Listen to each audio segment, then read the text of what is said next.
3, 2, 1. Ladies and gentlemen, episode 12 of The Art of Move with myself, Anthony Manuel, my good friend, Dr. William Raybar. We're out here in the Canadian Rockies for another episode of just talking about movement, talking about the human body, biomechanics, all the fun stuff, and getting into the nitty-gritty of what we think the truth of human biomechanics ends up being, how we can move and live pain-free in our body. Last episode was part 2 of talking about the foot. We like feet. We don't have a foot fetish, but we like feet. We like talking about the biomechanics of the foot because it's incredibly complex. It's where our movement starts, from where we're making contact with the ground. Locomotion is, in our opinion, one of the, well, not even one of the, probably the most important movement function of the body. Walking, running, standing, these sort of locomotive functions are of prime importance with our body's design. How our bodies are designed to move, are optimized to prioritize locomotion. So we talk about the foot a lot, and one of the themes that we've talked about in previous episode has been looking at a pivotal or a rotational system of movement, which is this idea. If you've listened to our other episodes of the foot, we kind of start on the outside edge of the foot and rotate in from the 5th to the 4th metatarsal, and then pivot the heel out as you're stepping. And that's sort of this rotational model, but it has more nuance. It has more depth to that. In the last episode, we kind of talked about the heel toe model. We talked about the foot as a tripod in the conventional academic understanding of foot biomechanics. And there's a little bit of divergence between how we're looking at the foot and how systems like GOTA are looking at the foot and how we are looking at the foot.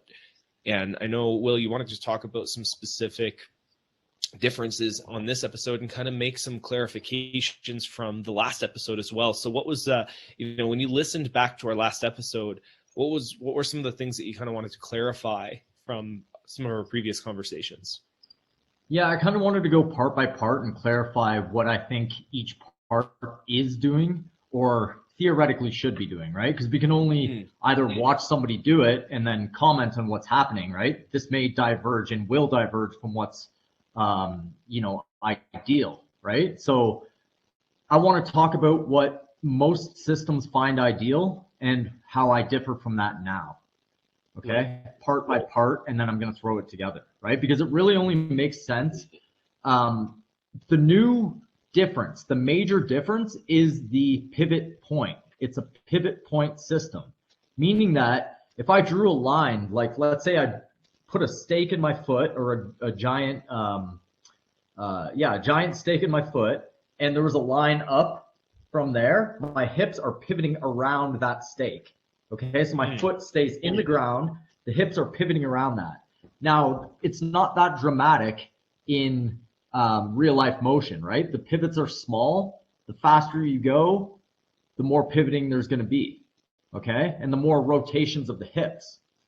Okay, so let's unpack it. Most systems say you have to go from supination to pronation, okay? Your foot has to go down on the ground, and it has to be a tripod foot. So the model really is your heel, your 5th metatarsal, and your 1st metatarsal create a tripod. And that is the ideal 3 points of contact to have during a walk or run. And I'm going to argue that running, the heel becomes less and less important. Is there any and so I just want to clarify. I want to clarify some terms for people who are listening who haven't listened to our previous episodes. A tripod foot, right? When we're talking about metatarsals, you don't know the language there necessarily. If you look at your foot, the heel is the point of the top point of the triangle, and then where your big toe and your little toe, those 2 balls of your feet, are the other 2 points of a triangle, right? And in a heel toe model, you're starting from your heel and you're going to those 2 balls of your feet. And in conventional, sort of foot biomechanics, you're talking about the supination. You kind of start on the outside edge, and then you make your way to the inside edge as you're pushing off, right? So that's the current model. Yeah, so I have a picture up here, and it's the current model, right? Goes from heel. It touches down, and you go, on the outside edge. Nobody's disputing that. So everyone's saying, yeah, you should start on the outside edge of your foot, right? Then, which is why we have an arch, right? Like the whole reason of having an arch is because it's like that's the path that your foot takes. Yeah, well, I mean, that's one of the reasons, right? But the outside edge of the foot really is the bony bridge, okay? The bones are, you're stepping on bone if you're on 4 and 5 on the outside edge. If you're on the inside, you have to collapse the dome. Now, this is another point. Many of the current systems, or almost all of them, with the foot and ankle, say you must have some collapse of the dome, but it should be controlled. In the best case scenario, you have a perfect control of the collapse of the dome, and then it comes back up, okay, as you take a step off the ground. Goda's saying, no, there's no collapse of the dome. Your intention's to rotate before you get there. So I have a picture pulled up where it has the arrow along the outside of the foot, and as it goes towards the toes, the arrow points towards the big toe, and then the last part to touch is the big toe. So the divergence there really is, no, we shouldn't go to the big toe. We should be pivoting out before we get to the big toe. And the pivot out is bringing the tibia, the shin bone, internally as well. That's the key. They both go together, okay?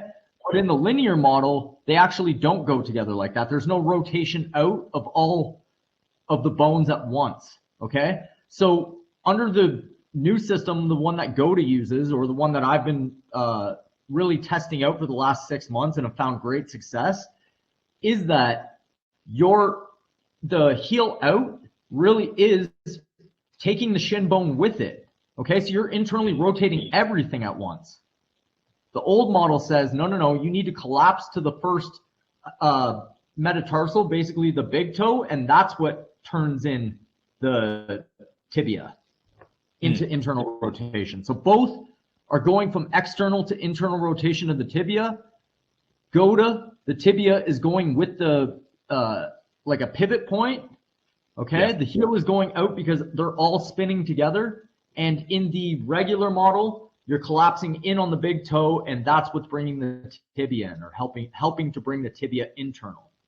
Yeah, and then the benefit that we talked about last episode too is if you focus on pronation to internally rotate your tibia in the gait cycle, the upper part of your leg doesn't rotate with it either, right? So you can have like a counter rotational force in your lower and your upper leg, and that will cause joint degeneracy after a while, because you're putting like that sort of counter rotational force on your knee joint, and that's really bad for your tissues, right? And that's sort of the benefit of this pivotal system, is your whole leg with your hip kind of turns in with it, so you're not getting this counter rotational force that damages your ACL in the long term. Yes, I agree with that, right? And neither system is saying that you should really over-pronate, right? They both, like the best models I've seen, and the person I've looked at recently who I really like is Gary Ward, okay? And he's saying that at the talus, like this, you can see my screen right now, right? Now, this isn't his work, actually. This is Kathy Dooley's, but my point is most of the best systems right now have a little bit of pronation or controlled pronation, okay? Goda's is the only one saying no pronation. And that just blows the mind. It's like, how could you not have pronation? That makes no sense, because it has to happen, okay? But let's take it back here to the, as you're pronating, and this is gait gone well, right? And you can really see that during supination, nobody denies that's happening, and that's, during the initial contact, right? The talus is sliding out laterally, so you'll see the inside ankle bone go higher, and you'll see the outside ankle bone kind of climb, right? Because the talus is pushing against that outside corner, and you'll see the fibula climbing, right?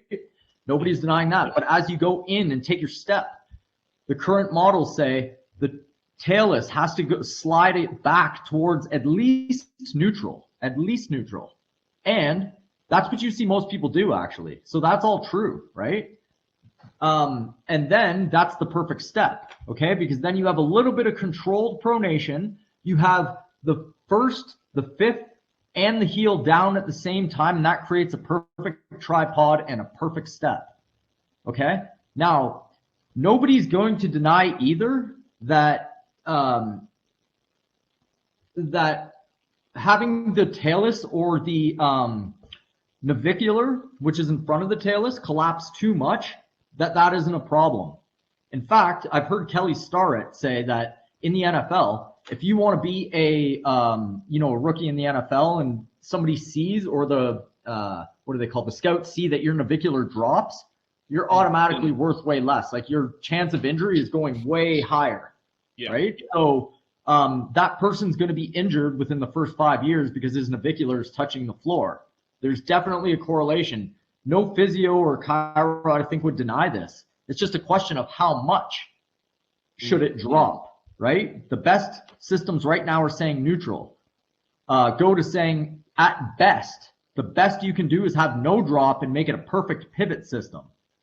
And you're like, well, what is a pivot system? I don't get this. Well, if you look up the leg, then you can see that the hip, as you're running, your hip has to take it's doing like an overhead motion, okay?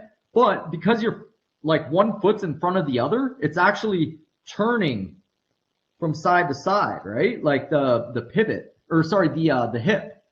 You're moving in space, so it has to move with you, right? So one's going back, one side of the hip is going back. We won't get into specifics right now, but one side of the hip has to come back, a complex, and the other one has to go forward, and it's a cycle like that. Go to saying that literally your foot touches down, that's the pivot point, ideally rotating off the fourth and fifth, or maybe even the third, okay? And your hip, and that's taking the tibia and fibula with it internally. Femur is also internal, and the hip is going in an overhead motion, and that's what's turning around the pivot point. Okay?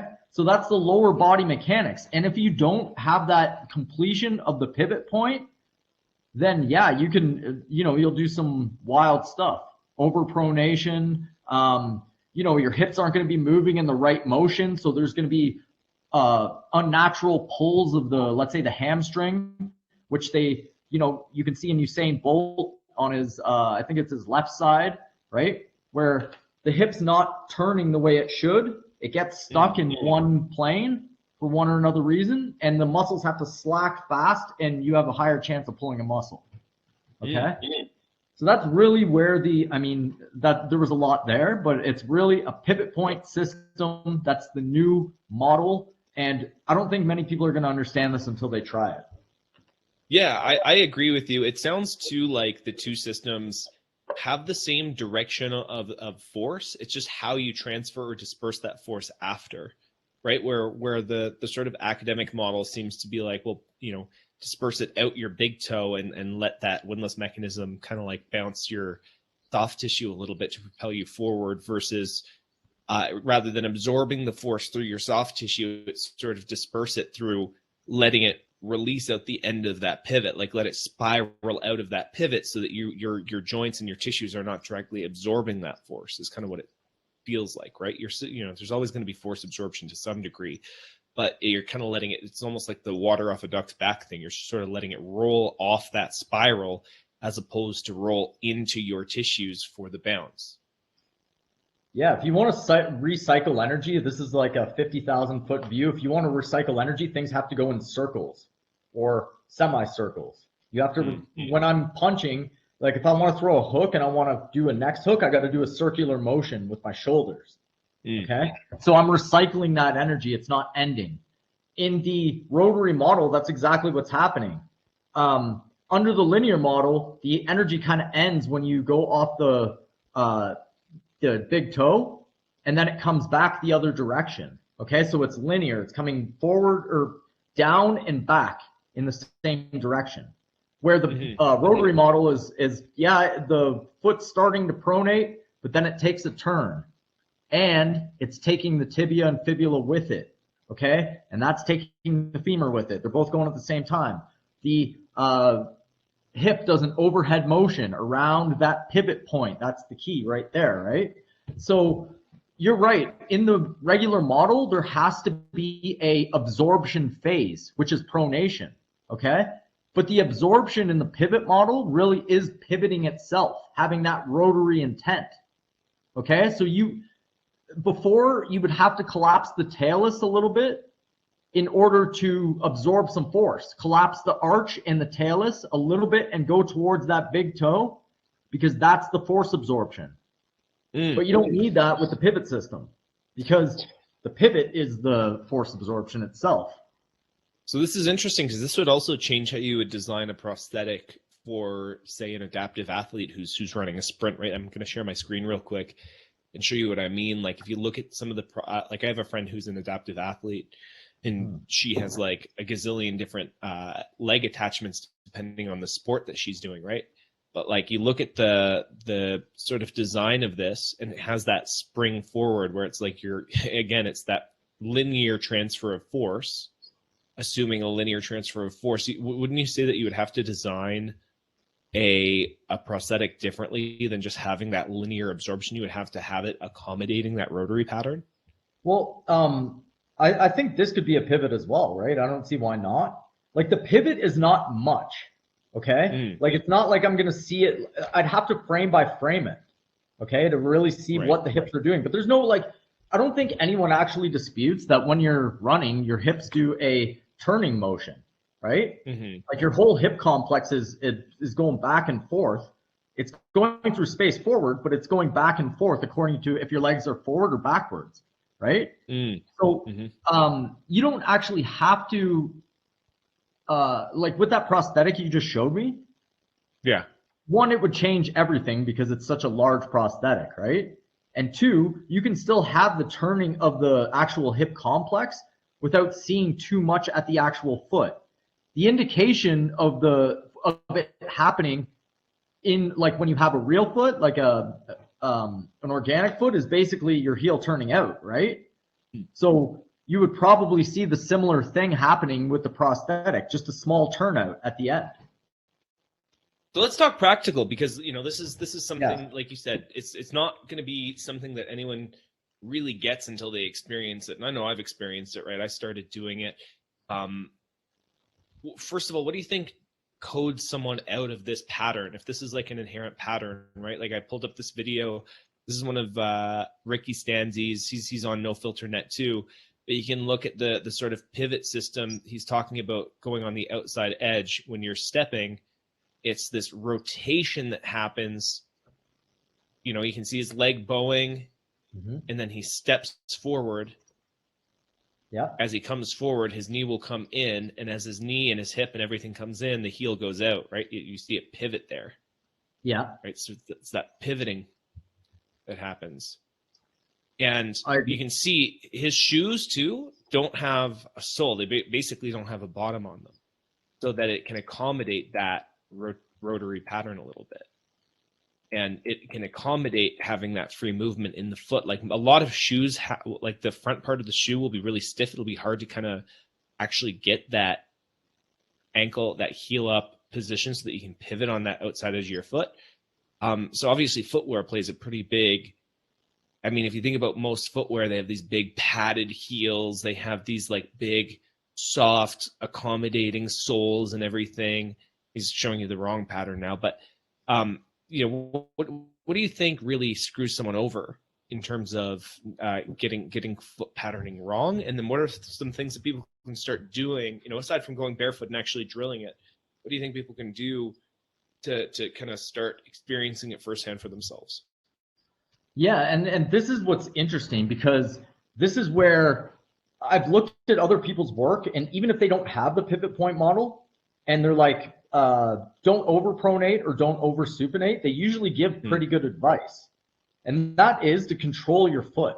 Okay. You should be able to feel your foot. And that's where it starts. It's like, what are you doing right now? Most people have been in a cast in their shoe their whole life.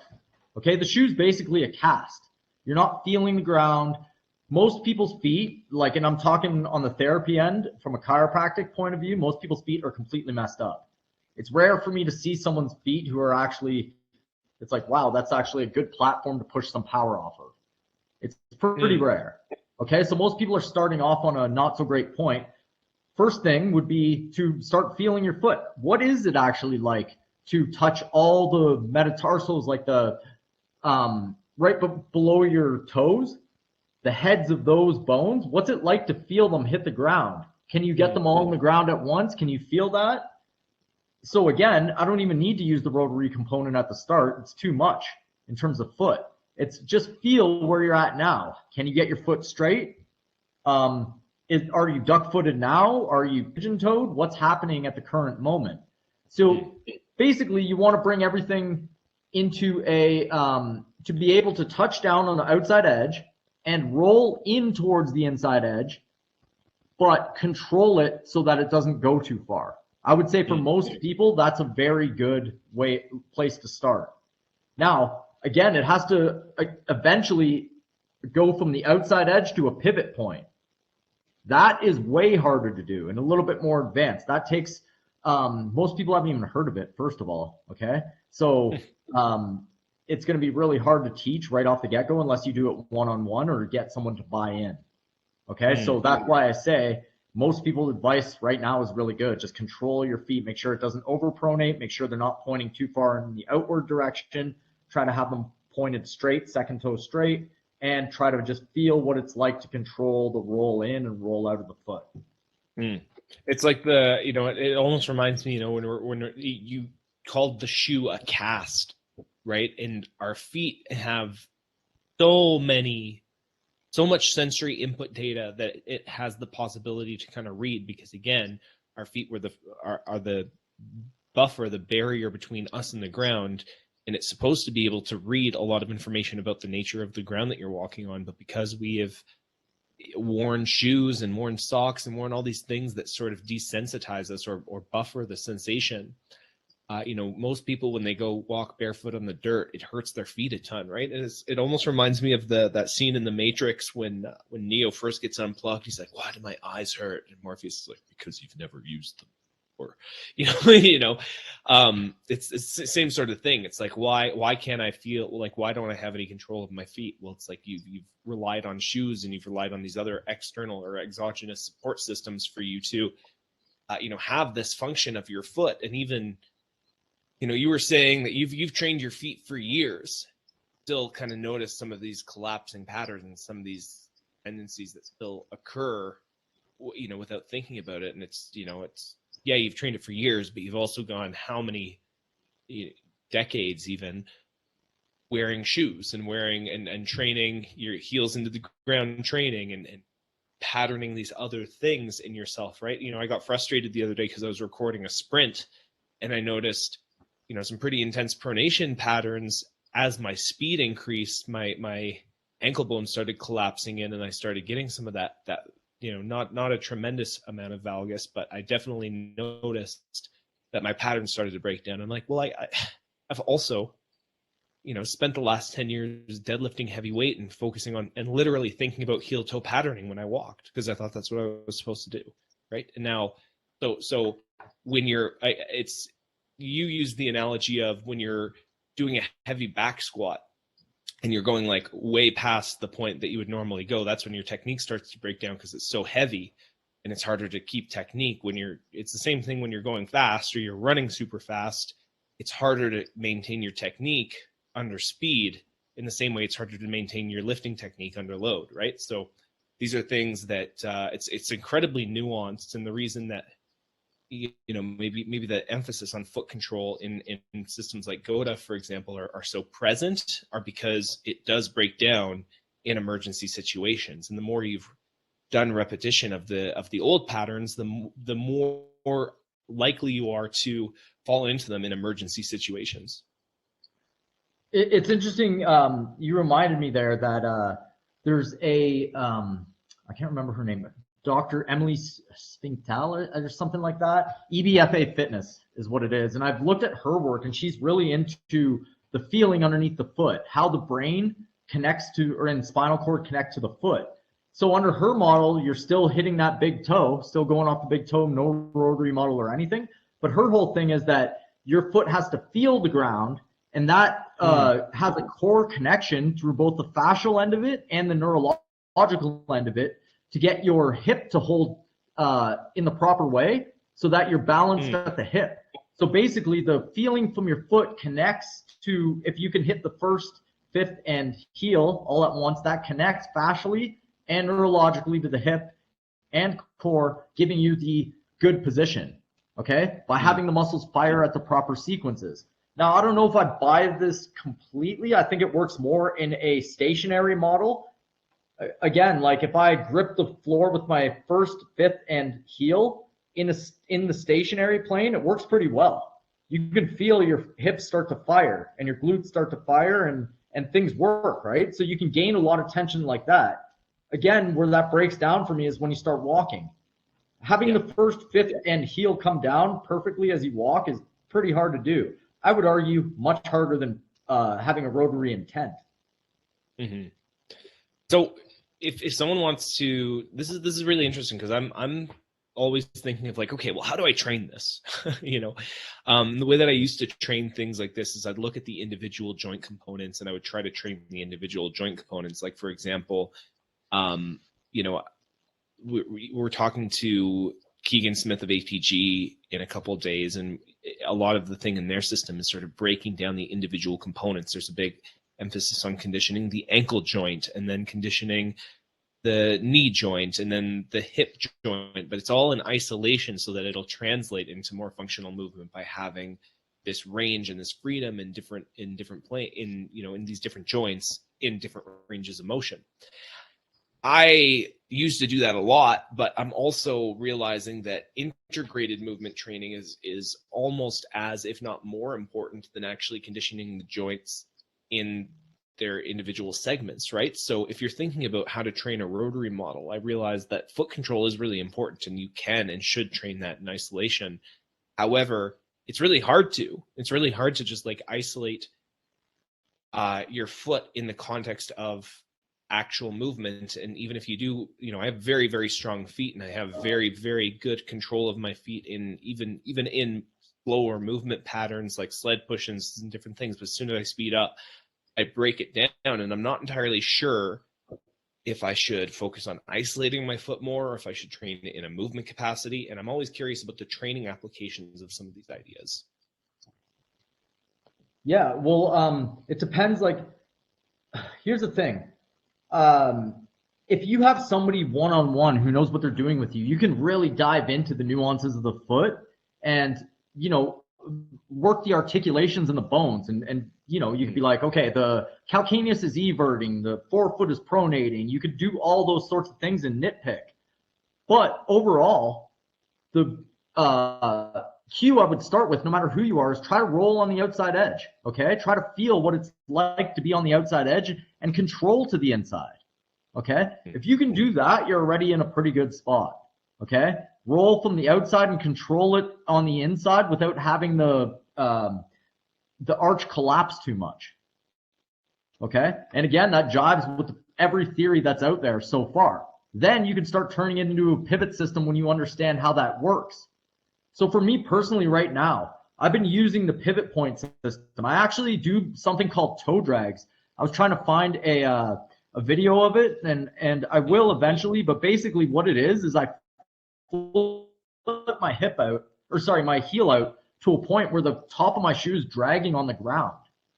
I'm practicing to that degree to have and that internally rotates my femur and my tibia and fibula to a major degree. I'm exaggerating it, 3 times, but I'm getting that pattern to go. So when I start running and I start feeling what it's like to have that motion going, I'm already there neurologically.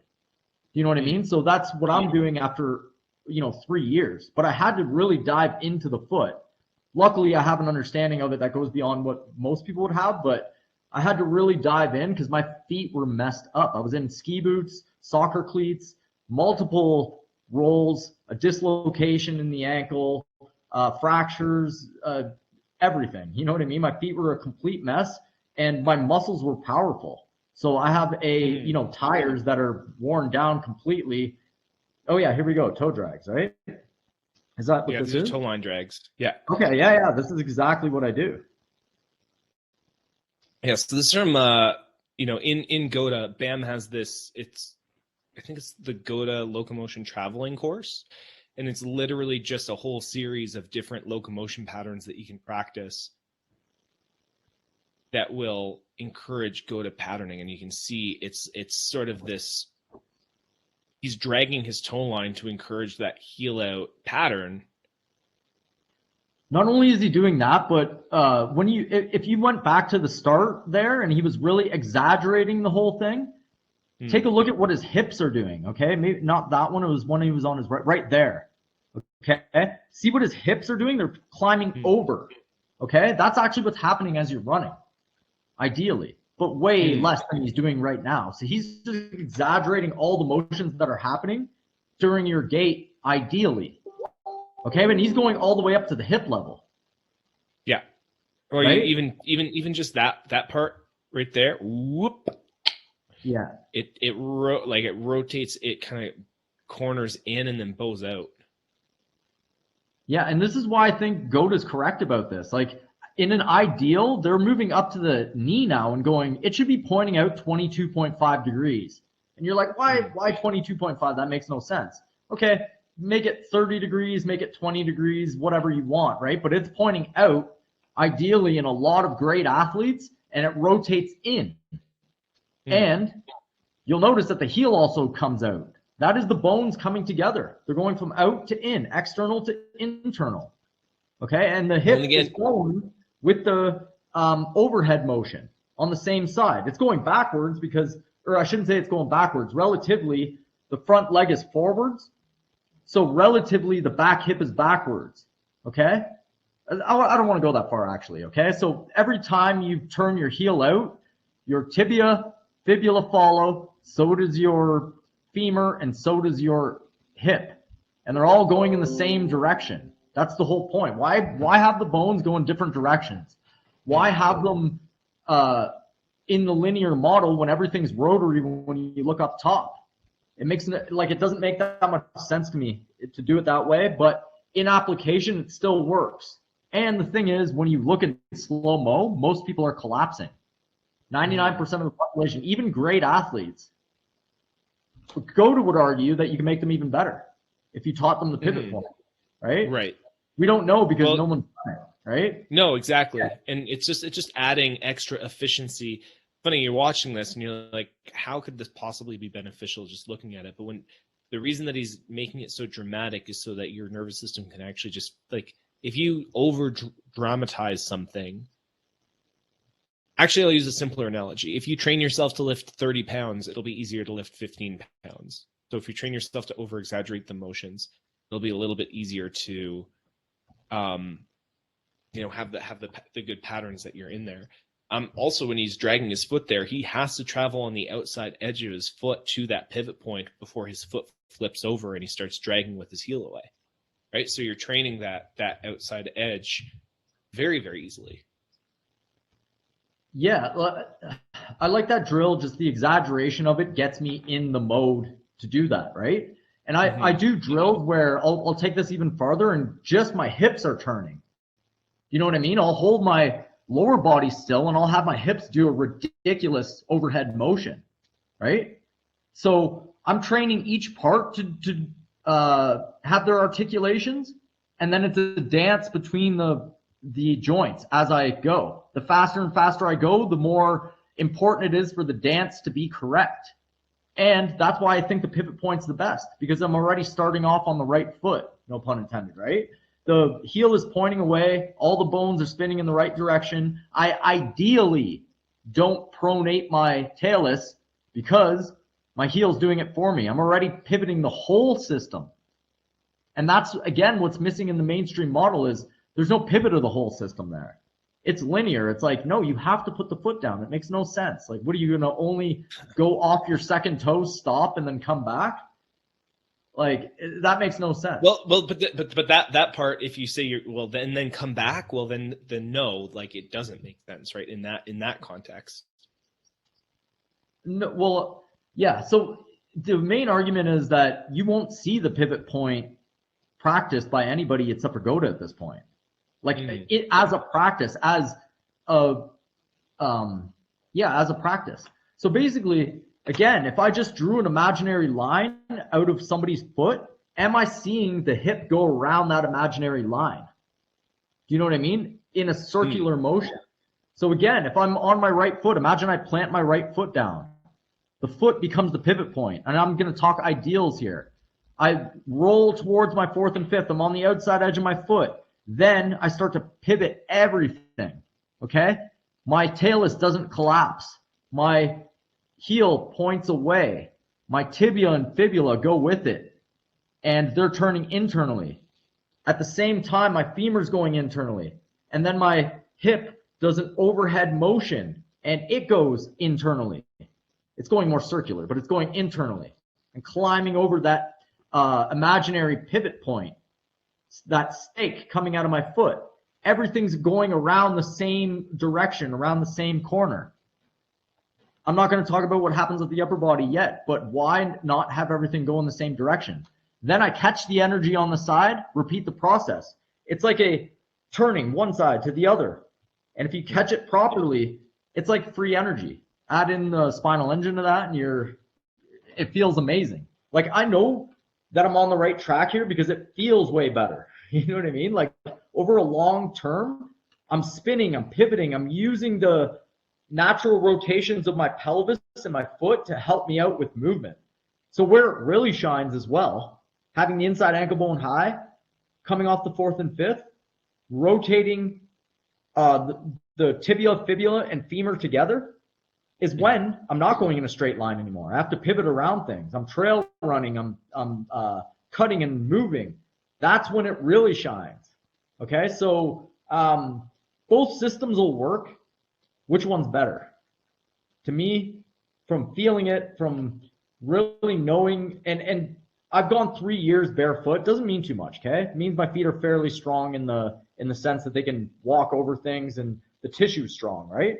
But I used the pronation to the first toe for the longest time. There was no fruit out of it. And when I went to boxing, okay, I shouldn't say there was no fruit. I was still, like, safe when I was going slow, okay? Still good when I'm standing still. But when it really makes a difference is when I'm going faster. When it transfers to boxing and I'm pushing off the inside edge of my foot instead of the outside edge and getting more power and using it as a pivot point. It really shines when you're cutting and moving. It's funny too, because I was just at a ska concert, and we were seeing the Planet Smashers. For anyone who saw music in the 90s, the Planet Smashers are a ska band from Montreal, and I listened to a lot of them in high school. So my fiance and I went out and we watched them, and we were dancing our face off. And the thing about ska music is it's like it always turns into like a pseudo mosh pit. It's a little less aggressive, but you're bouncing off people, and people are flying into you, and some of the bigger guys get really drunk and they're throwing their weight into you, and you're flying all over the place, right? And I was keeping these sort of pivot point principles in mind, staying on the outside edge of my foot. And what I was finding was, even though I was getting like crashed into super hard by some of these huge drunk dudes, I was able to pivot the energy through my feet and catch my balance a lot of the time and stay grounded, not really move around too much. And also not experience any like really sore muscles from like trying to stay on my feet. I wasn't fumbling around too much. And I was able to dance for like 3.5 hours straight because I was just transferring the energy through this pivot point and letting it release at certain times, not absorbing it through my joints. And I didn't get too sore through any part of my body because I was trying to, again, efficiently transfer energy around this pivot point instead of through my body.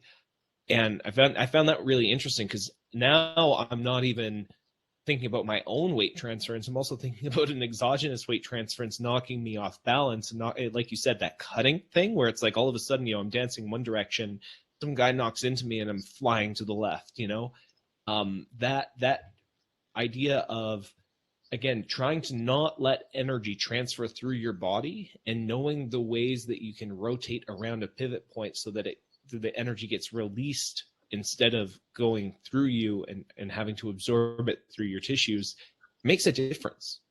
It makes a huge difference. Oh, absolutely it does. Absolutely. I was going to show you, do you know who the fashion jogger is, obviously? Yeah. Yeah. So I have a video of her running. And she's a great example because she runs really, really well. Uses what I would call the pivot point, right? So let's take a look at what this looks like as she's going here. Now, this isn't the best video, and to be honest, I have to kind of manually move here the cursor So it's not going to be perfect, but let's take a look at what happens here, okay? Can you see this right now? Hello? Yes, it's a little blurry. I was squinting. Yeah, so that's what I was saying, but I'll still make this point, okay? Let's say right now, and this is actually great because she has, on her lower leg, she has white mixed in with the colors of her pants, right? So you can really see what way everything's pivoting, okay? Even if it's grainy right now, right? So let's say she's landed with her left leg right now, and everything's in a bow, okay? She's on the outside edge of her foot, and imagine now that there is a line coming out of her foot. You're going to see the portion, like the hip that's on the ground right now, pivot around as she goes. Okay, simultaneously the heel will turn away, and you're going to see more white on her leg because she has to spin the femurs internally, okay, and the tibia. So let's take a look at that as she's going here. Let's take, oh, yeah, sorry, it's pretty tough to control here. Let's get a good one. Okay, so right now, I'll have to do the still image. Right now, her heel's away. Her femur and her tibia are internally rotating at the same time. They're going with the heel. This part of the pelvis is going up and forward. Okay? It's already kind of done that because she's finished the step. But the point is, this would have climbed over with the turn of the heel. I'll get a better video and play it and have it done for the next stream. But I really wanted to highlight that because it's very important to know that everything has to go in the same direction. And it becomes a lot more simple when you use the pivot system because everything's going in the same direction. Your foot, your heel, your tibia, your fibula, your femur, and your hip are all climbing over. They're going over a point, okay? So when you look at it like that, the cueing becomes a lot more simple. Inside ankle bone high, heel away, and rotary intent. Yeah. And guys, for those who are listening on Spotify or iTunes, we do these live on nofilter.net where we can share our screen, and that's why we do a lot of these actual visual breakdowns. So if you want to watch the replay, go to nofilter.net, click the hosts, and you can search me or Will. I'm Anthony Manuel, and you can watch this replay in my vault. This is episode 12. Talking about the rotary system versus the heel-toe sort of system of the foot, it's not just your foot that you have to think about in terms of the action going. As you're stepping forward, your chest is also turning towards the hip of the leg that's extending out in front of you. Your knee and your chest are sort of facing in the same direction as you create this bow. You'll actually feel your IT band kind of load like this elastic band building energy. And then as you, and this storing of energy, when you pivot, that energy gets released and that's what propels you forward. Instead of just having it so that when you use the windless mechanism, it's the soft tissue in your foot, you're looking at the entire sort of system of tendons that is storing energy in this bow-like shape to release and propel you forward. You're not just relying on just the soft tissue of your foot. You're relying on the soft tissue of a whole kinetic chain of energy that's storing and releasing energy. The way that energy releases is cornering around a pivot system. That's why Goto will call the movement patterns that they preach bowing and cornering. Yeah, absolutely. Like I'm really convinced of this system by feel right now because when I'm using it, I'm able to run longer. It feels way more elastic because everything's in harmony. It almost feels like a perpetual motion machine, right? Like if you get all the parts moving at once. We haven't really even talked about how it links with the spinal engine. We'll do a whole episode on that because I can go into the level of how the bones turn, okay? Which is great because it's part by part on the body. And then we can argue part by part if you want, but really it's, I don't see a system more simple and more accurate in terms of feel than practicing the Goto method, right? The pivot system. Going through the each part by part, do you think you could look at each part and what they're doing in the chain of this particular movement? And could you train them, not even necessarily in isolation, but like, close to an isolation, to increase the efficiency of the movement? Or should you focus just on movement itself? Well, that's a good question, right? There's many theories behind that. I think like a GOTA, let's say, would do, let's get everybody into the right system first, the right patterns, then we can go into the micro from there. Okay? So get everybody on the right macro, get everybody on the right, at least, towards the right motions, and that's outside edge, back chain dominant, being able to make a bow, understanding how to rotate, things like that, right? It's a fairly simple system there. Someone like functional patterns, I think they dive deeply into people's dysfunctions at like a very close level. Let's say you don't rotate at your T-spine on the left for some reason. There could be a local block in that area. Yeah, you can zoom in on that if you know what you're doing, right? Absolutely. But it's individual. So unless you have somebody who knows what they're doing, I would go with, the global laws first, and then you can zoom in once you understand a little bit more, or have somebody who knows what they're doing take a look at you, right? Yeah. So here's a challenge for a lot of people who are listening. Is like, how do you know that someone knows what they're talking about, right? Like what's the sort of what are qualifiers that you look for when you're talking, because obviously I think Navicular knows what he's talking about. Anyone who trains, who's a human biomechanics specialist through functional patterns, they know what they're talking about in terms of kinetic chains. They don't subscribe to a rotary model, but if you look at the vast amount of results that they get for fixing dysfunctions in the upper body and sling systems and even the elastic recoil and fascial systems, they provide great results. By the same token, you look at all their running and their gait patterns, and they do not follow this rotary model. They have an incredible amount of pronation in almost all their runners. You can see how low their ankle bones are in their gait cycle. So how can you tell that someone knows what they're talking about? Yeah, that's the $1 million question, right? You have to use discernment there. There's certain people who only accept scientific evidence. You're probably not listening to this in the first place because I haven't mentioned a single study in 12 episodes. So you're probably already not listening. So if that's your level of evidence, then that's your level of evidence. To me, it's, can somebody actually do it themselves, like on a movement level, a martial arts level? I want to see it done. I want to actually try it myself. Okay, if it doesn't seem too ridiculous to me, I'm going to try it myself and see if it fits in anywhere, if it feels better, if it makes, I have enough knowledge to know what's completely out there, right? But yeah, it's trying it yourself, right? And on the level of the public, that's where it becomes hard, right? You have your trusted associations, CSCS, whatever, in Canada, it's like CanFit Pro. You have your baseline associations, right? That people trust. So it's the science, it's the associations, it's, if you have enough knowledge, you can go on yourself and watch somebody who's independent of all of that and, have discernment and try it out yourself. If you don't have your own practice, if somebody who's telling you something for certain doesn't have their own practice, I don't trust them. Okay? Because it's on the level of martial arts, if you don't have like a result in front of you, if you can't show me, then I won't trust you completely. Now, that doesn't mean I don't trust what you're saying at all. It means that if someone can show me this done over and over and over again and it makes sense, I'll try it.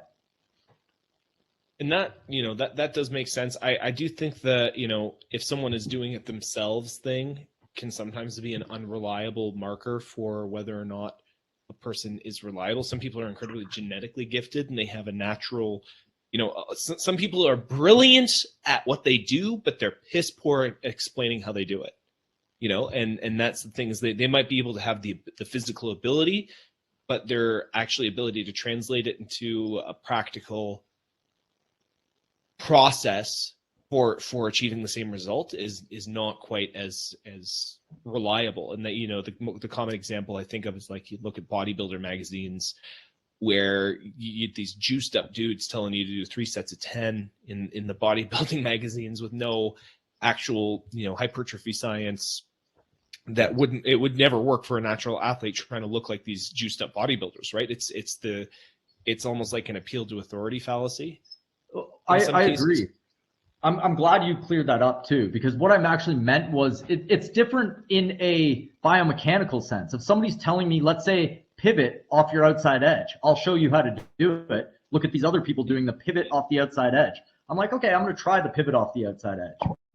Okay. That is a very specific point. That is like, here is exactly how to do it versus, you know what, I've heard that you can pivot off the outside edge, right? And and I trained 10 guys last week.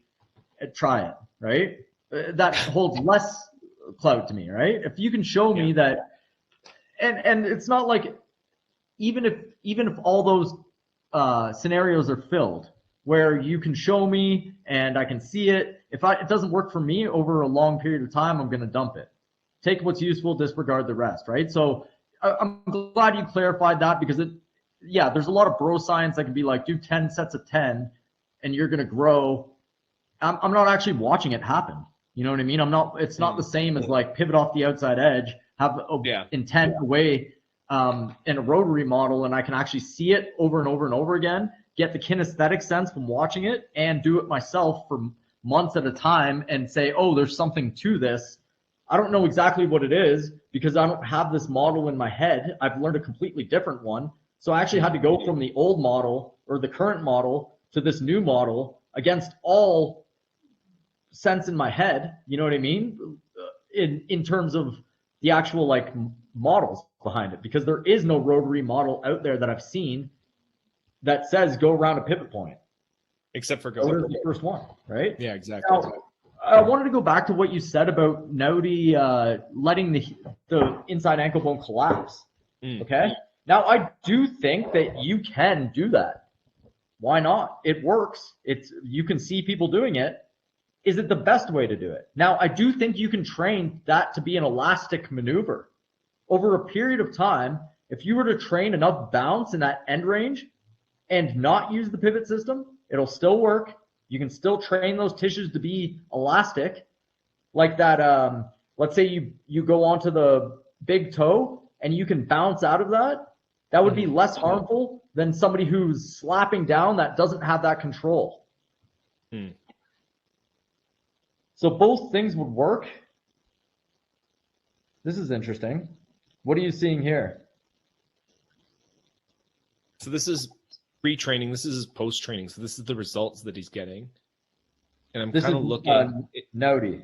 This is functional patterns, right? And you can see on his right foot, it does kind of come out a little bit and then pivot in after. Yeah, you see that really great increase in lateral bend and the elastic recoil from the shoulders. He's great shoulder movement, head over toe. Like really like good, like you can see how stiff he is. He's not over his columns in this particular pattern. Again, guys, we're sharing our screen on nofilter.net. If you're listening to this, I'm sorry if you're listening on iTunes. It's not going to be the same. It's funny because on this, what you're showing me here, where he's bending his body from side to side, going head over foot, that would be what not to do under the brace the core model. You know what I mean? Yeah. It's like, the first one would have been a better example because the spine is the passive column, right? To me, he's doing it completely correct here. Every time he lands, his head is over his foot, so his body is in balance. He doesn't have to do another maneuver here. And take a look at his shorts. You can see here's a perfect example. As his foot leaves here, can you go back to the other one, or does it just play over? It's just a loop, right? So this is the before. Okay. We'll go into the after in a second here. Look at how little his pelvis moves. And then in the second one, watch his pelvis move. You can see the turn. Like you just look at the side here, you can see the turn of his pelvis. It's actually going around a corner. So this is very good work, whoever did this. Now, I would still say that he's collapsing way too much in the arches. He does seem to have a good spring out of there. So we're looking at the finer points here. But I don't think he would be making as good of a bow as he could. Okay, maybe he's working on it, and maybe he still doesn't have it. Who knows? I don't know. You can even see, look at the arch in his left foot here. How much his arch just completely collapses when he comes down. Watch. Flat. Yeah. Again, flat on both. Completely flat. That would be completely acceptable under the current model. And in fact, that would probably be a good example in the current model of how to do it, right? Mm-hmm. So, I mean, we're seeing it happen. He's obviously made some really good gains. I'm liking the way he's moving his shoulders, his spine, his hips. So yeah, great work to whoever did this. This is awesome stuff. Yeah, this is functional patterns in Brisbane, so FP Brisbane in Australia. Yeah. Did that. And again, like, you know, a lot of these gait mechanics that these people are doing, like he'll still fix duck feet, but almost all the gait patterning that you see in any functional pattern result that people are getting, there's still this big inside ankle bone collapse, right? And again, there's no thought of the pivotal system, but you look at how good, like, the side bending is improving, the lateral movement, that movement through the hips, like, he's still quite a bit duck-footed. And again, I don't think they really care too much about how duck-footed a person is. Like, they still are going for, you see the ankle comes in, or the heel comes in as opposed to out, right? And it depends how you would. It depends how you would reverse engineer the body as well, right? Looking at it from someone like Naughty, okay, like, and myself as a therapist, I have the chance. I can see if someone really wants to work with me. I can see which rotations they have in their pelvis. You know what I mean? Let's say if one foot collapses in, is super pronated, and one foot supinated, or you put one side on, like, let's just say the first scenario, right? If my foot pronates down on my right, let's say, then my hip is going to turn towards the left. And if that happens over a period of 5 years, I now have a rotation towards my left at my hip, which could be stuck, right? So just having the foot go straight may be not the first place to go to if I was, you know, if I had a one-on-one with somebody, right? But overall, I still think in general, you should be putting yourself in the right pattern. I think Goda has found the best way to parse that out so far, the easiest way, right? But it doesn't mean that you can't do it another way, right? I'm just arguing it's better to do the I think straight foot. I think, you know, like what we were talking about, the difference between functional patterns and a Goda, for example. Goda is looking at the movements and then reverse engineering how you can replicate that. And what I think Naughty did is, I mean, I know Naughty is a big fan of the Anatomy Trains book and that whole theory. He's looking at fascial lines. He's looking at a lot of academic ideas of, you know, he's fond of tensegrity, which is the idea that, you know, we have this sort of like web of tissues that create this tense structure that, you know, and he's looking at these lines in the body, these fascial lines in the body. And he's like, okay, well, if this line exists, then I want this amount of elastic recoil in this direction. And, you know, functionally, this is how these lines work within the body to create forward locomotion. And he's not looking at the foot as much, right? Like he talks about the foot placement in posture, and he talks about how, you know, different, but it's more about hip angles and fascial lines and where you're holding tension and different things that is more important for him. Because if your fascial lines are lined up and you're not too tight and your actual structure is lined up and you have this good tensegrity structure, then your body can absorb force the way it's meant to. So again, it's this idea of force absorption versus force exit out of the spiral through the pivot, right? It's either you're maximizing your body's ability to absorb, or you're maximizing your body's ability to transfer out, right? You're pivoting out of the force. I think both are really good. You know, like, you need to fix dysfunctions in your body. You need to have the ability to not absorb force in the wrong places. It's like for Naughty, for example, he's looking at this tensegrity structure, and it's like, okay, if this part is too tight and this is out of alignment, that when you're absorbing force that you're naturally supposed to absorb, it's all going to get caught here, and that's going to cause, you know, pain, and that's going to cause degeneracy. Versus Goda is saying, well, if you just move this way, then everything's going to kind of line up anyway, because you're sort of transferring force out the way that you're meant to, and you're building these good biomechanical patterns. Everything's going to fix itself. That's my understanding, you know. And again, I think there's a place for both, especially if you're really dysfunctional, for example, in the definition that Naudi has. Then a combination of foot control and training this pivotal system, first of all, is going to make you feel less pain in general, but then encouraging movement through these fascial lines as well is going to train the other biomechanical functions that we evolved to have that we maybe don't observe in just locomotive patterns. Yeah, here's the thing. I used to do all that, right? So David Weck was the first time I really started looking at biomechanics a little bit differently, right? Like when he was saying head over foot. I'm like, what is this head over foot, right? Like, how do you do that with your brace, the core, and all that? And, you know, I was really into getting back into running, and I was very stiff in the upper body from doing a lot of powerlifting, CrossFit, that sort of style, right? So that's when I was transitioning into boxing and running, right? So my core was super stiff. And when I first heard head over foot, I'm like, that makes no sense, right? But then I started to do it, and I'm like, whoa, that feels really, really good. Okay, so that was the first time I was actually what I would call lined up as I step.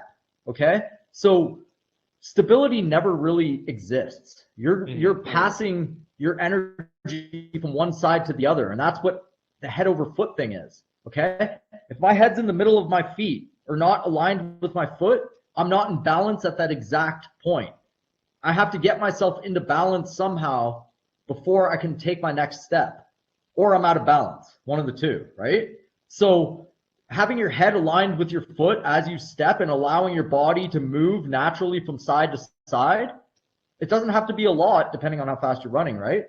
But that'll help you be in balance and absorb the force and be able to transfer the force better. Now, that doesn't necessarily mean you'll be faster. You can muscle your way through things. And in fact, a linebacker can be really fast in the first 10 meters.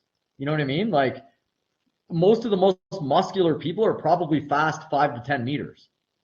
And then they lose efficiency. So your muscles can really propel you places without having balance. But if I want to sustain this over and over and over again, I want to pivot, cut, be able to move in 3 dimensions, I want my head over my foot when I'm making my next move. Yeah, I mean, yes. So there is one thing, because this is my habit. Whenever anyone speaks in absolutes, I always think, is there a counterpoint to this? And one of the things that you said that sounded like an absolute, which is that stability doesn't exist, right? And I think it does. Right? I still think that even in the context of a pivotal system where you are in flux, you still need the stability throughout your ankle to maintain that inside ankle bone high position, right? That's foot control. You still need stability through your tissues in order to absorb the force in the bow.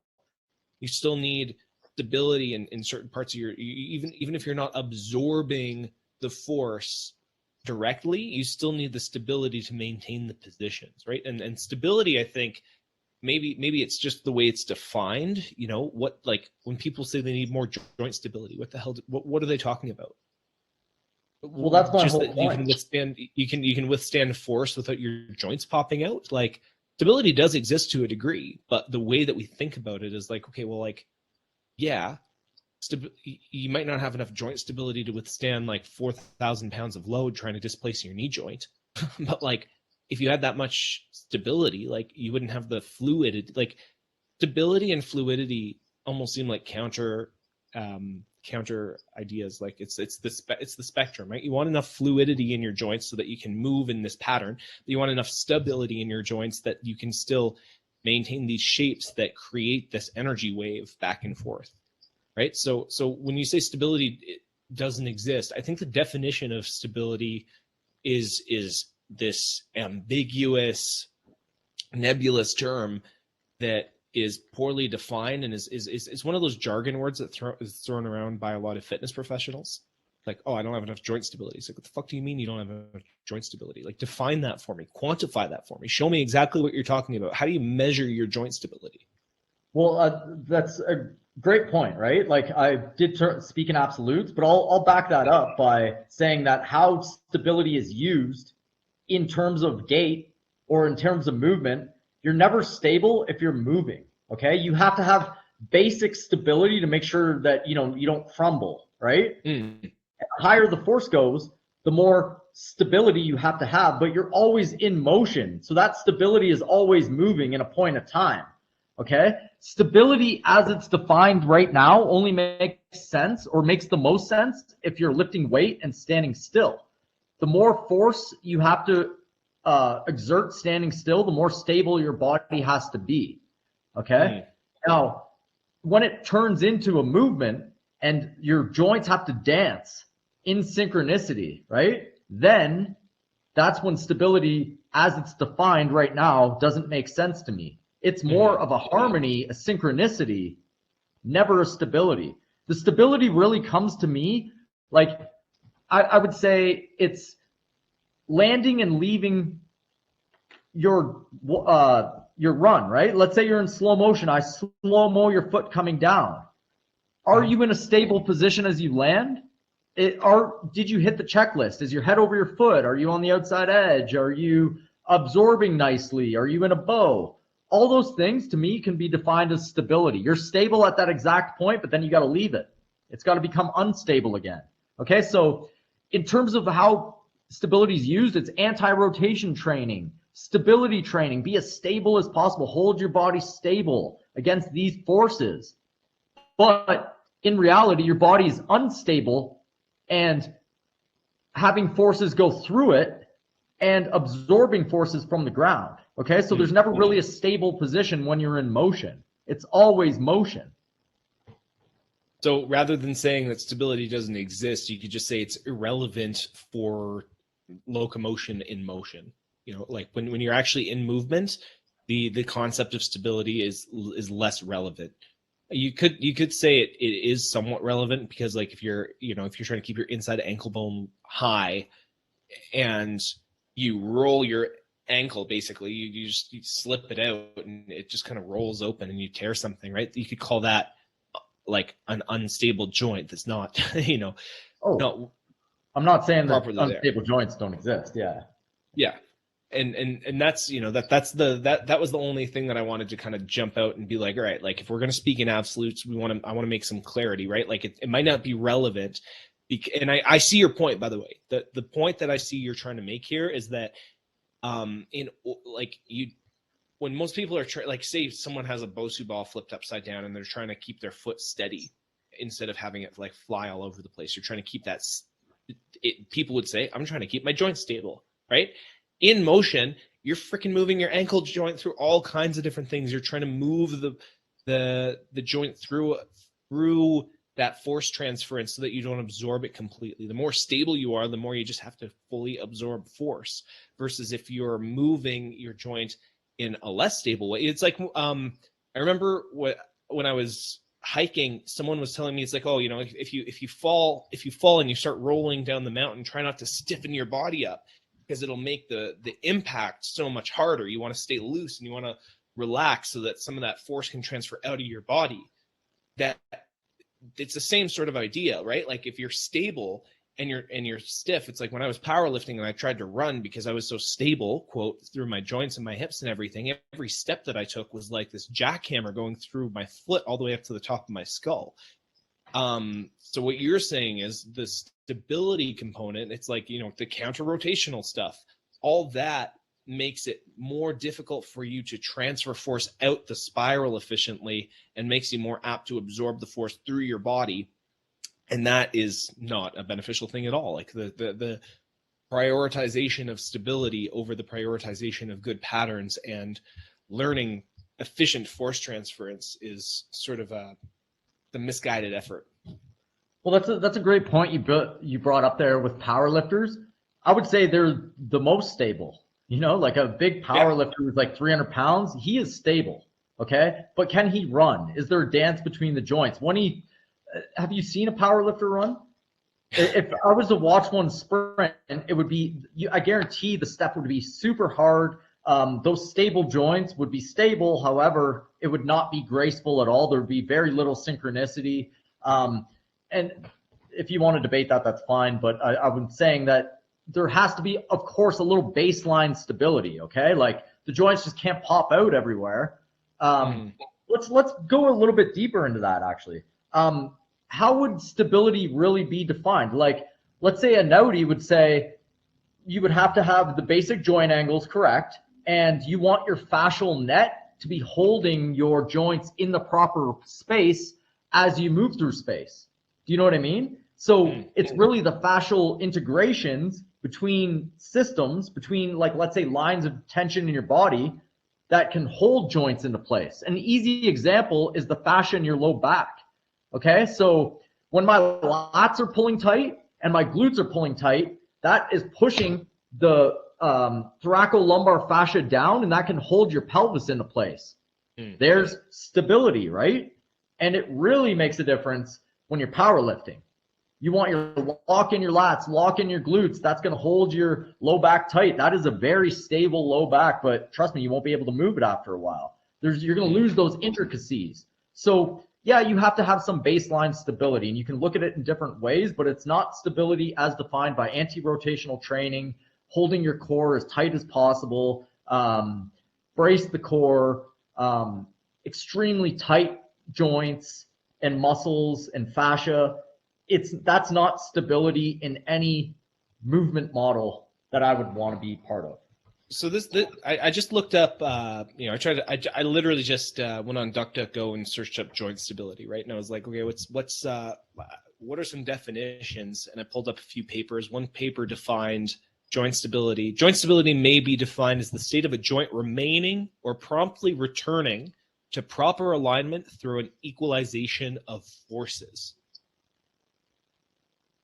Very academic gobbledygook, but it makes sense, right? So it's I like that. Like either your joint is staying aligned, or as soon as it's dispersed the force, then it returns to alignment immediately, right?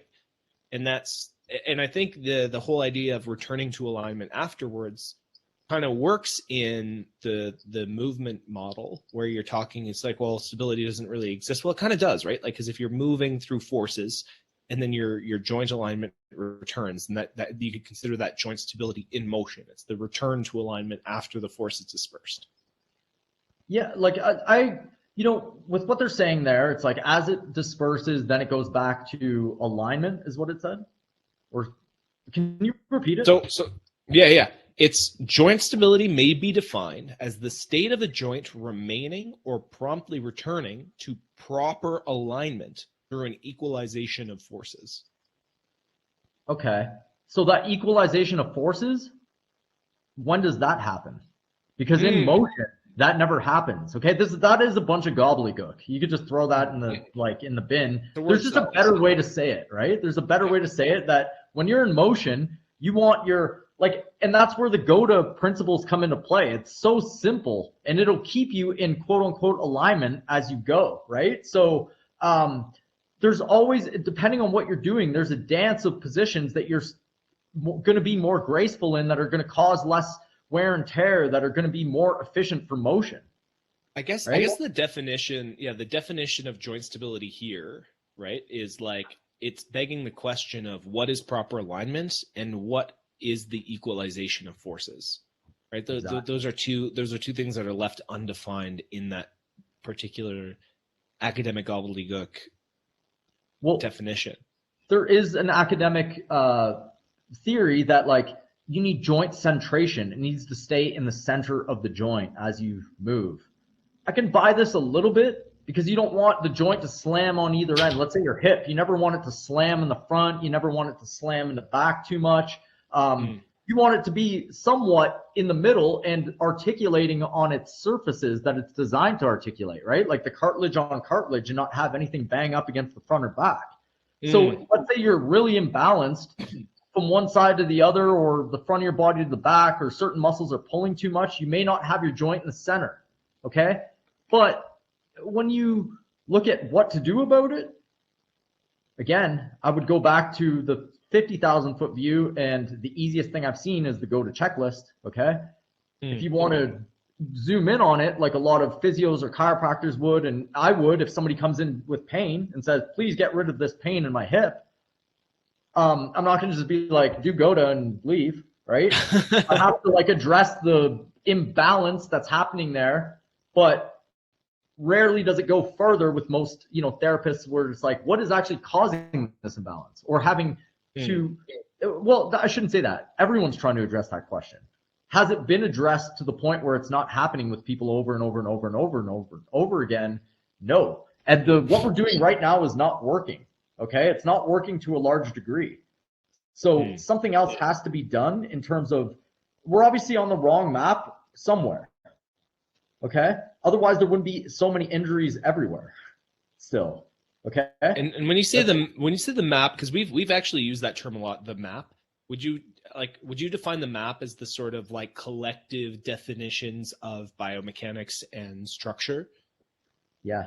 I really think, from looking at it in the lens I'm looking at it now, from like practicality purposes, like when I go out and I express my own movements out there and I'm doing complex things, I'm like, there's no academic terms to define these. Abduction, abduction, internal rotation. It's like I'm doing a dance between all of them in like a multitude of different directions. Even the GOTA would call the joints like gyroscopes, because you can't just be like it's abducting and internally rotating.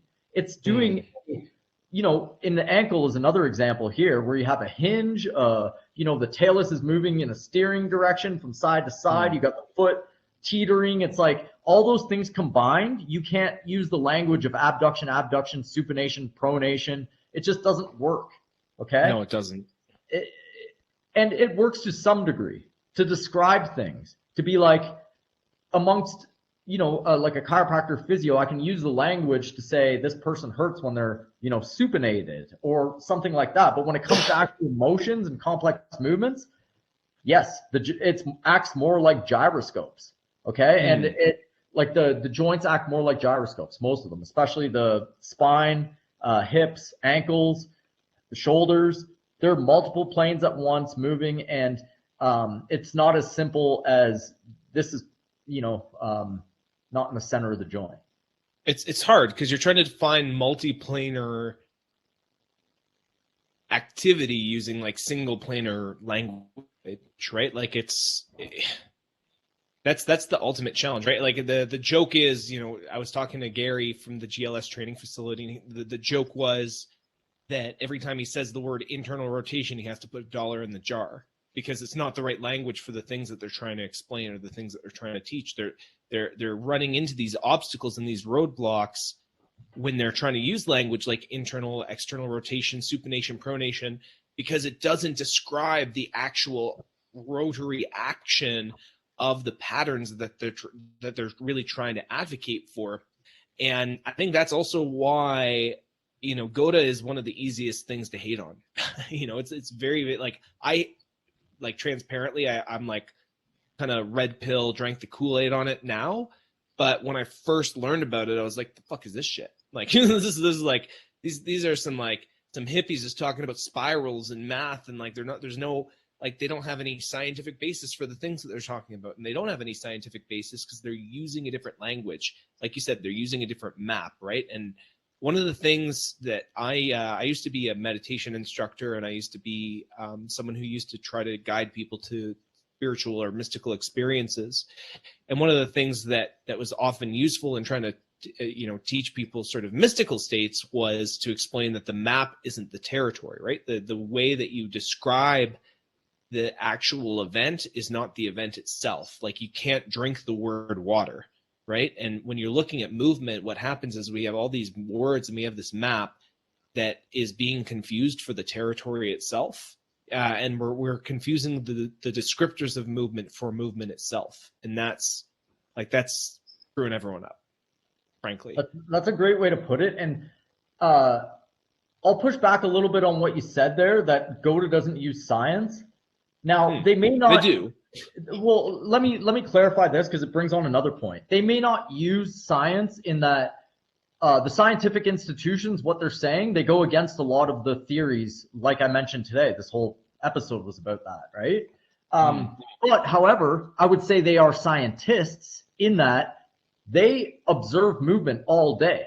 They dissect movement. So they're observing something and trying to figure it out.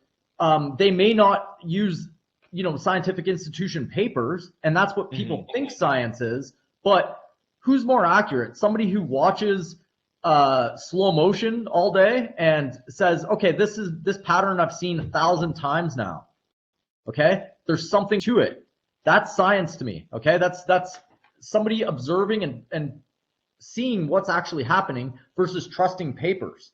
Okay, well, you can do both. I think we have to define the difference between the actual scientific method, which is like making observations, forming hypotheses, and testing them, versus there's a difference between science and academia, right?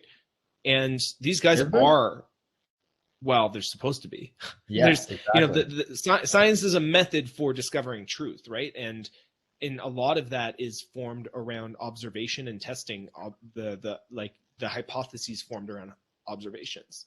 So if you're making their observations are based on statistically relevant data, as in I talked to Ricky Stanzi has probably watched well over 600 hours of slow motion videotape, right? And breaking down these movement patterns and trying to figure out exactly what are these patterns and what are the relevance of these patterns in biomechanics. And if you have 700 videos of the same pattern occurring during an Achilles tendon tear, right, or an Achilles rupture, then maybe it's enough for you to start testing a hypothesis, right?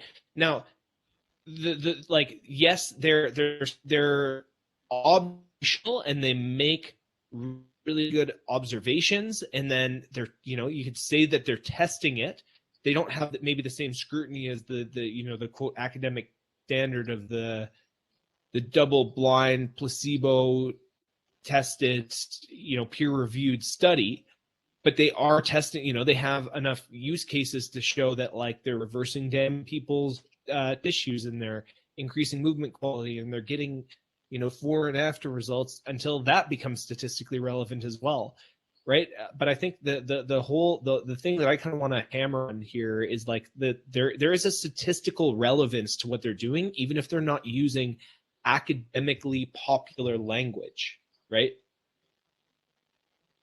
Yeah, that's my angle. I mean, they are a criticism is that they are using their own language.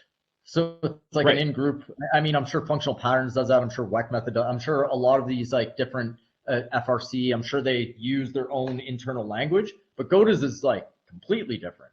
Inside ankle bone low, heels away all day. Things like that are saying they don't only have their own language, but they have their own acronyms for their own language. They have their own If you can text with someone and if they're into GOTA or not because they're using the same acronyms that you are, right?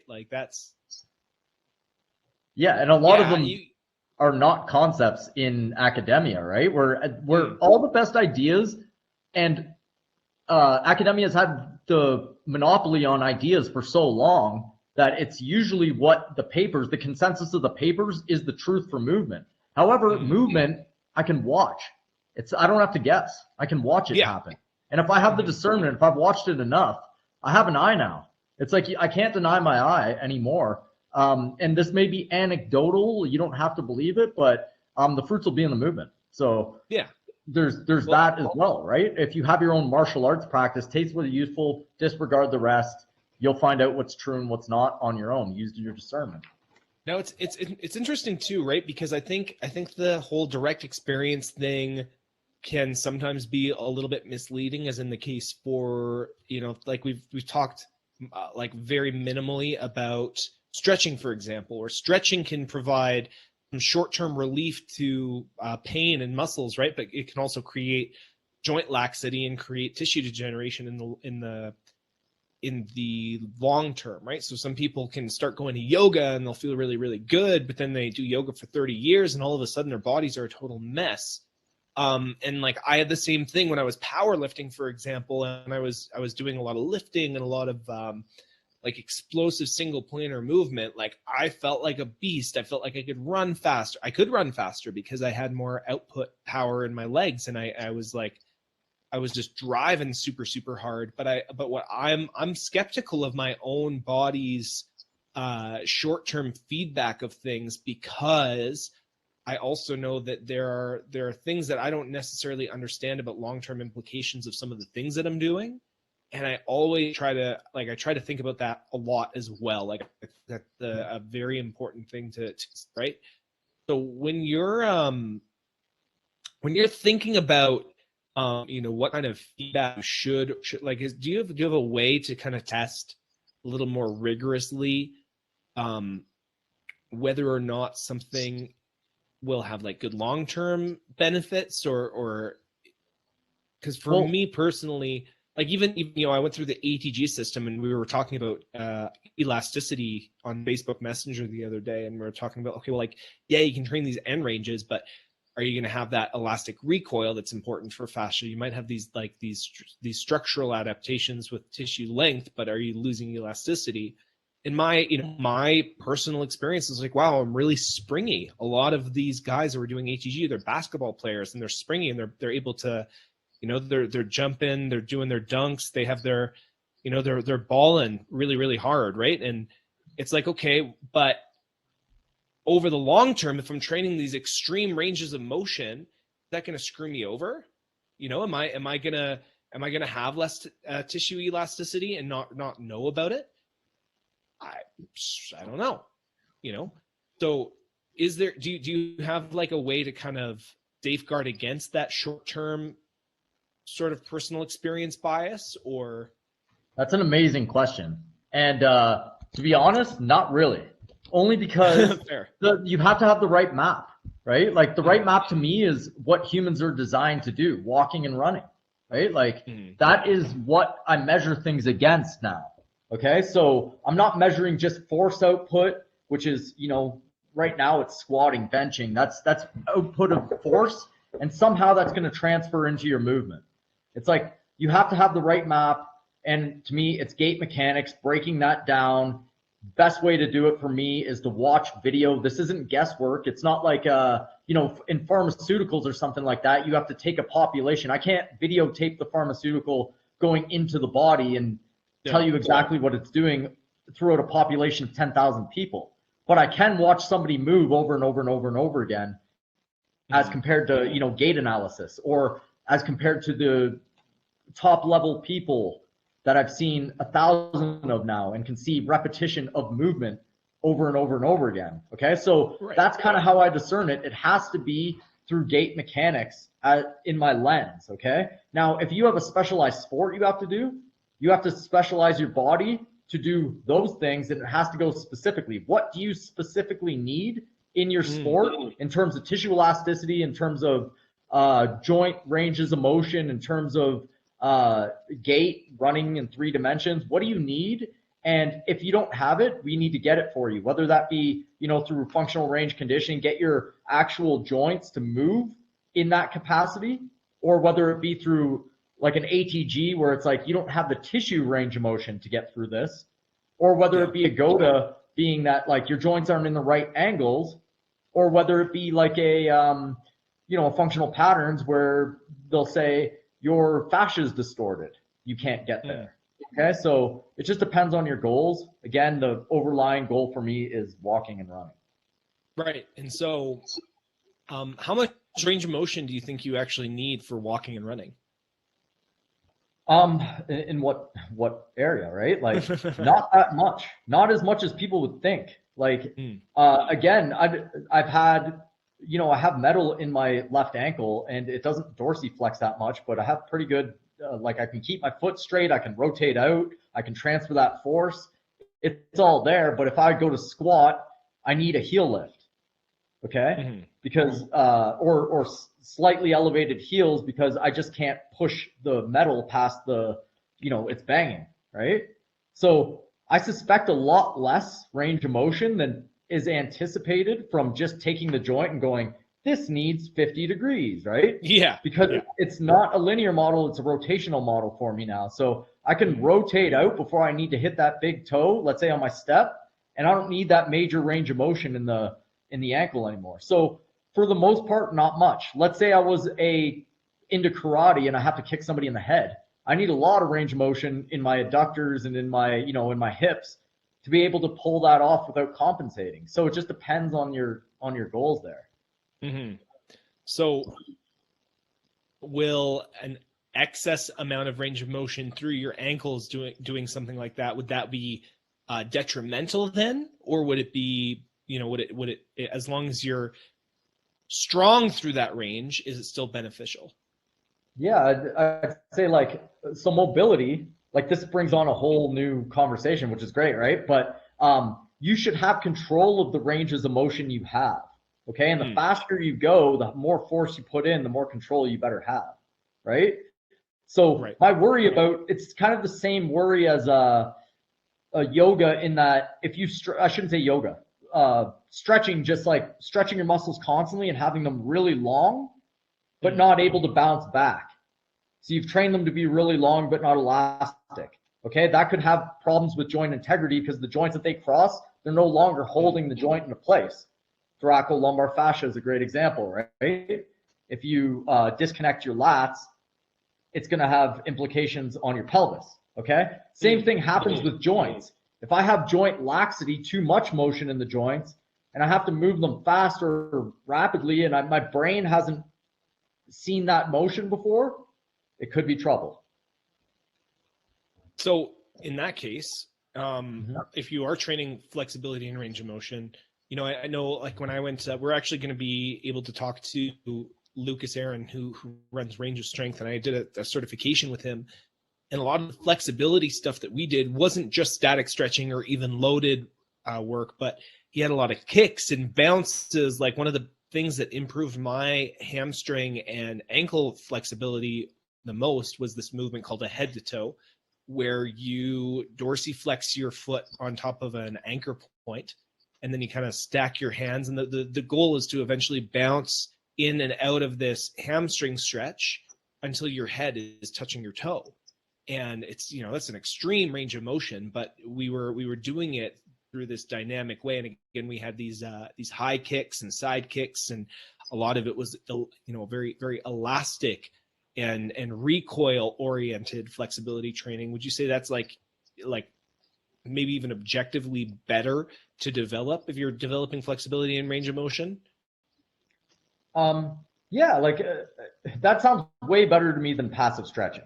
Don't get me wrong. That's that sounds way better. In terms of transferring it to gait, could you transfer all those motions into gait? Probably. Is that what I would focus on if my goal wasn't flexibility in on itself or to get more flexible in lifting? I probably wouldn't do it. But this is just my opinion because I haven't tested it, right? Now, if you're lifting and you can control the ranges of motion you have, then and you can go in extreme ranges of motion, then that's really good for lifting, right? Like you're probably not going to get hurt. You have more leeway for certain things, right? But does it transfer to gait? Do you bring that, synchronicity of joints together? It might, but again, my time is better allocated to something else, basically, for my goals, right? This is not for everybody. Some people who lift more may need to do it that way. Yeah, and so who, like, what goals would you say people people who need to quote lift more, for example, who needs to lift more? I don't think that many people in reality. My opinion on this is that lifting is way overdone. It's just it's culturally placed up really high on the pedestal, and it's just automatically what we think of. I need to go to the gym, lift weights, right? Your bones will get stronger, your muscles will get stronger. Will you be more coordinated? Absolutely not. Is coordination absolutely key? Yes, it is. Okay, between the joints. So I'd rather do that. However, if I'm a running back or a a linebacker that needs to put on weight. Can I lift weights to put on weight? Absolutely. If I want to gain muscle, can I lift weights to put on weight? Absolutely. You see it over and over and over and over again, right? So in terms of locomotion, do you need to lift weight? Absolutely not. Can you use weights as a tool to make your locomotion better? Yes, you can. That's a whole different story, right? I would move weight forward. I would love to do a whole episode on how you would focus like hypertrophy or strength in a forward locomotion priority. I think we should have a whole episode on that, frankly. Absolutely, that's huge. Yeah. So, and again, guys, for those of you who are listening on Spotify or iTunes, this is the Art of Move podcast that we do live on nofilter.net. Audience members can actually ask questions in the chat. They can also hit the knock button and join the chat directly. So if they want to have their movement looked at, they want to debate us on any points, they want to ask questions in real time and get clarification, you can do all of that on nofilter.net. Go to www.nofilter.net and look for the Art of Move podcast in the upcoming streams. Next Thursday, we're going to be, this Thursday, actually, in 2 days, we're going to be talking to Keegan Smith, who is one of the co-founders of ATG. We might have Ben Patrick joining us. We're not sure yet. People know him as Knees Over Toe Guy. He's very popular in the sort of strength training circle right now. He got some hype after Joe Rogan mentioned him on a podcast, and then he went out and he did some stuff with the Mark Bell podcast, and that kind of blew him up a little bit. Next week, we're going to be talking to Lucas Aaron of Range of Strength. So we're actually getting other guests other than just Will and I gabbing for a couple of hours about movement. We're going to talk about different ideas and kind of pry them in terms of, how their stuff could be applied to our model. If you ever have ideas that you think would contribute or go directly against what we're talking about, we would love to hear them. We want to debate. We want to grow. The whole point behind this podcast is to find a grand unified theory of the truth behind human biomechanics and how our bodies are meant to move. So hit us up. Thank you for listening. This is episode 12. I'm going to wrap it up just because we're almost at the 2-hour mark, which is kind of mind-boggling. Again, I lose track of time because I love talking about this stuff. But thank you guys for listening. If you're on iTunes, please hit us with a 5-star review. Subscribe to us on Spotify. And go to nofilter.net and come check us out. We will see you next time, guys. Have a good one.